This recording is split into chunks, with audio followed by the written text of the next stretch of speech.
जब मैं मरूंगा तो पूरी दुनिया रोएगी, लेकिन भारत के लोग मेरे लिए एक भी आंसू नहीं बहाएंगे, मुझे पूरा भरोसा है। ये शब्द थे हॉकी के जादूगर कहे जाने वाले मेजर ध्यानचंद के। मेजर ध्यानचंद हॉकी को एक नए मुकाम पर पहुंचाने वाला वो खिलाड़ी था जिसे अपने जीवन के अंतिम दिनों में काफ़ी संघर्ष का सामना करना पड़ा। भारत के बारे में उन्होंने ऐसा क्यों कहा, आइए जानते हैं। नमस्कार, स्नूप बॉक्स देख रहे हैं आप और मैं हूं साहिबा खान।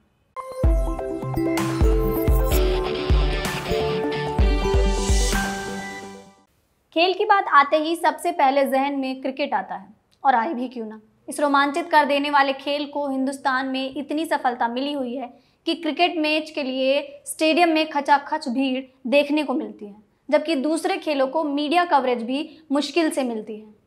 क्रिकेटर्स को हद से ज़्यादा लाइमलाइट मिलने के कारण ही अन्य खेलों के खिलाड़ियों को नज़रअंदाज कर दिया जाता है। मेजर ध्यानचंद हॉकी के जादूगर कहे जाने वाले इस खिलाड़ी ने अपने अंतिम दिनों में हॉकी को लेकर जो चिंता जताई थी वो आज पूरी होती दिखाई देती है। मेजर ध्यानचंद का जन्म इलाहाबाद उत्तर प्रदेश में 29 अगस्त 1905 को हुआ था।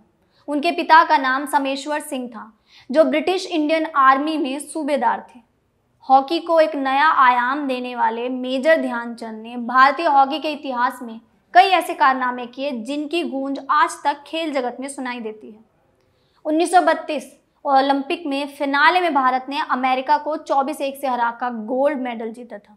उस ऐतिहासिक मैच में ध्यानचंद के नाम 8 गोल थे।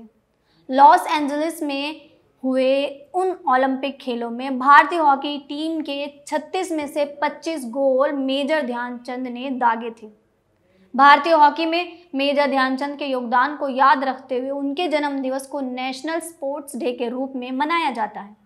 भारतीय हॉकी का जनक कहे जाने वाले मेजर ध्यानचंद न सिर्फ हॉकी के धुरंधर थे बल्कि सच्चे देशभक्त थे। उनकी देशभक्ति का एक किस्सा बड़ा मशहूर है। मेजर ध्यानचंद की ख्याति न सिर्फ भारत में थी बल्कि दुनिया भर में उनके खेल के प्रशंसक थे। इसी वजह से बर्लिन ओलंपिक के दौरान अडोल्फ हिटलर को मेजर ध्यानचंद से मिलने की इच्छा हुई। दरअसल 1936 में जर्मनी में आयोजित ओलंपिक खेलों में मेजर ध्यानचंद भारतीय हॉकी टीम के कप्तान थे। 15 अगस्त को बर्लिन में भारत और जर्मनी की टीम के बीच फाइनल था। पहले हाफ में जर्मनी की टीम 1-0 से आगे थी। फिर दूसरे हाफ में ध्यानचंद ने बिना जूते के खेलना शुरू किया और उसके बाद उन्होंने गोल पे गोल करके भारत को 8-1 से जिता दिया। पुरस्कार वितरण के दौरान हिटलर ने ध्यानचंद को अपनी सेना में सर्वोच्च पद देने और जर्मनी की नागरिकता देने की पेशकश की। पूरे स्टेडियम में सन्नाटा पसर गया था। लोगों को डर था कि अगर ध्यानचंद ने हिटलर का प्रस्ताव ठुकरा दिया तो कहीं वे ध्यानचंद को गोली न मार दे, लेकिन ध्यानचंद ने बिना देरी किए उसके प्रस्ताव को ठुकरा दिया। हिटलर के डर को नज़रअंदाज करते हुए बुलंद आवाज़ में उन्होंने उससे कहा था कि भारत बिकाऊ नहीं है। ध्यानचंद की बातें सुनकर हिटलर ने उन्हें पूरे स्टेडियम के सामने हाथ मिलाने की बजाय सल्यूट किया, जिसे देखकर स्टेडियम में मौजूद 40,000 लोग अचंभित हो गए थे। हिटलर ने ध्यानचंद से कहा था कि जर्मनी राष्ट्र आपको अपने देश भारत और राष्ट्रवाद के लिए सल्यूट करता है। हिटलर ने ही ध्यानचंद को हॉकी का जादूगर टाइटल दिया था। लगातार 3 बार भारत को ओलंपिक में गोल्ड मेडल दिलाने वाले ध्यानचंद को आज़ादी से पहले बच्चा बच्चा जानता था, लेकिन बाद के दिनों में उन्हें भुला दिया गया। अपने अंतिम दिनों में बीमारियों से घिरे ध्यानचंद को लोगों द्वारा भुलाए जाने ने और भी चिड़चिड़ा बना दिया था।